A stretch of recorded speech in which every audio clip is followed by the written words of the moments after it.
प्रत्येक स्त्रीच्या जीवनात जसं वय वाढतं तसं विविध टप्पे तिच्या जीवनात कायम येत असतात. कधी ती मुलगी असते, प्रेयसी असते, बायको आणि आई. या सगळ्या भूमिका एकाच वेळी बऱ्याचदा ती निभावत असते.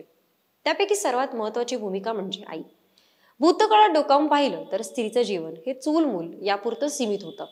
जसा काळ बदलत गेला तसं नोकरी आणि घर या दोघांची जबाबदारी स्त्री आपल्या खांद्यावर लीलया झेपवू लागली. आता 21व्या शतकातील स्त्रीकडे पाहिलं तर करिअर ही तिची पहिली प्रायोरिटी, त्यानंतर लग्न आणि मग मुलं बाळ. अशाच 21व्या शतकातील एका लग्न झालेल्या आणि पालक होणार असलेल्या दाम्पत्याची कथा दिग्दर्शक वरुण नार्वेकर यांनी 1, 2, 3, 4 या चित्रपटात सांगितली आहे. विशेष म्हणजे या चित्रपटाचे लेखक निपुण धर्माधिकारी यांनी या चित्रपटामध्ये प्रमुख भूमिका देखील साकारली आहे. जाणून घेऊयात 1, 2, 3 या चित्रपटाबद्दल. नमस्कार, मी रसिका शिंदे. तुम्ही पाहताय महा MTV आणि माझ्यासोबत कॅमेरावर आहे साक्षात सावंत. तर 1, 2, 3, 4 या चित्रपटाची संपूर्ण कथा ही पुण्यात घडते. विशेष म्हणजे निपुण धर्माधिकारी हे स्वतः पुण्याचे असूनही त्याने चित्रपटात कराडमधील मुलाचे एक पात्र साकारले. म्हणजे सम्या अर्थात निपुण धर्माधिकारी आणि सायली म्हणजे अभिनेत्री वैदेही परशुरामी यांचं कॉलेजमध्ये असतानाच एकमेकांवर प्रेम जडतं. प्रेमाचं रूपांतर अखेर लग्नापर्यंत पोहोचतं. सर्वसामान्य कपल सारखं त्यांचंही जीवन अगदी सुरळीत सुरू असतं. अखेर नवरा बायकोच्या जीवनात अपेक्षित आनंदाची बातमी येते, ते म्हणजे ते दोघा आई बाबा होणार असतात. पण खरा गोंधळ तर इथूनच सुरू होतो, कारण सायली आणि सम्याला 1, 2 नाही तर चक्क एका वेळी 4 बाळ होणार असतात. हो, मल्टिपल बर्थ्स.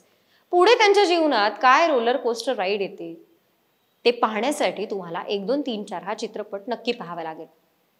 आता मुळात मल्टिपल बर्थ्स अर्थात एकाच वेळी 2 पेक्षा अधिक मुलांना जन्म देण्याच्या खऱ्या घटना या परदेशात फार घडतात आणि त्यातही महाराष्ट्रात ही फार दुर्मिळ घटना आहे.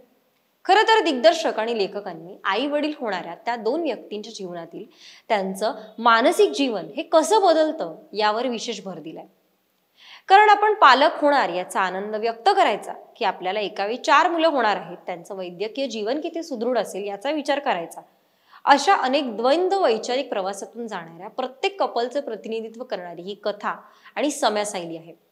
दिग्दर्शकाचं विशेष कौतुक खरं तर यासाठी देखील करावं वाटतं, कारण त्यांनी पालक हे ते दोघं होणार असल्यामुळे कुठेही उगाच त्या संपूर्ण कथेमध्ये घरातल्या अन्य व्यक्तींचा हस्तक्षेप हा दाखवला नाहीये.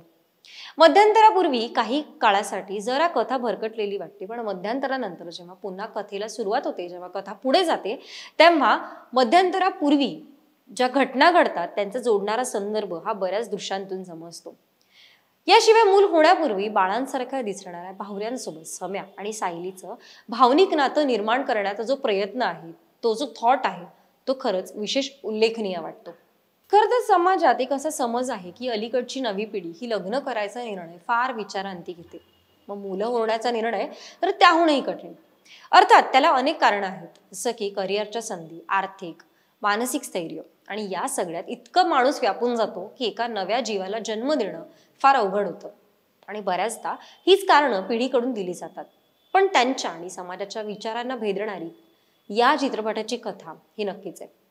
जिथे अगदी कमी वयामध्ये सम्या आणि सायली हे दोघे लग्न करण्याचा विचार करतात, त्यातही आई बाबा होण्याचा एक महत्वाचा निर्णय देखील घेतात.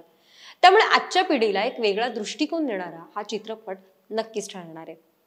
आता चित्रपटातील कलाकारांच्या अभिनयाकडे वळूयात.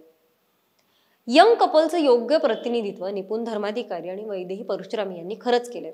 याशिवाय मृणाल कुलकर्णी, ऋषिकेश जोशी यांची अगदी छोटेखानी भूमिका असली तरी त्यांनी ती चोख पार पाडली आहे.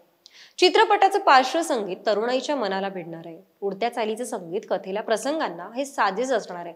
त्यामुळे वरुण नार्वेकर दिग्दर्शित निपुण धर्माधिकारी आणि वरुण नार्वेकर लिखित 1, 2, 3, 4 हा चित्रपट खऱ्या अर्थाने आजच्या तरुण पिढीसाठी आहे, यात काहीच शंका नाही. तुम्ही आतापर्यंत चित्रपट पाहिला नसेल तर नक्की पहा.